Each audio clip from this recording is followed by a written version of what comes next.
बड़गंडी उच्च विद्यालय 2026-27 शिक्षावर्ष प्रवेश उत्सव और खड़ीछुआ कार्यक्रम राज्य सरकार को निर्देश क्रमे पालित हो जाइछि। कोमलमती शिशु को विद्यालय प्रति आकर्षित करने को निमंत्रण करा जाइतिला।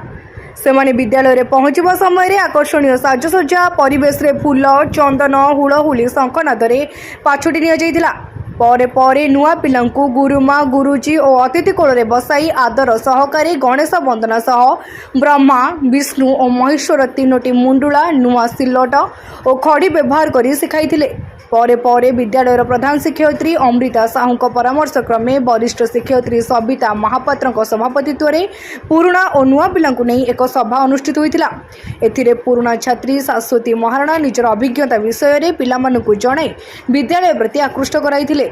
सभा प्रारंभ में जगन्नाथ निकट में प्रदीप प्रज्वलन पूर्वक नूतन शिक्षा वर्ष आशीष भिक्षा कर विद्यालय पीटीए सभापति सुजाता प्रधान उपसभापति कैलाश बारिक सम्मानित अतिथि भाव में जोगदेइथिबा बेले टिकितारा शिशु किशोर पत्रिकार संपादक विपिन बिहारी दलाई मुख्य अतिथि भाव में योगदान करथिले।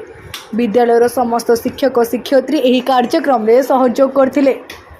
पुरीरू रवीन्द्र जेना निराकार महाराणा रिपोर्ट तीर्थक्षेत्र लाइव।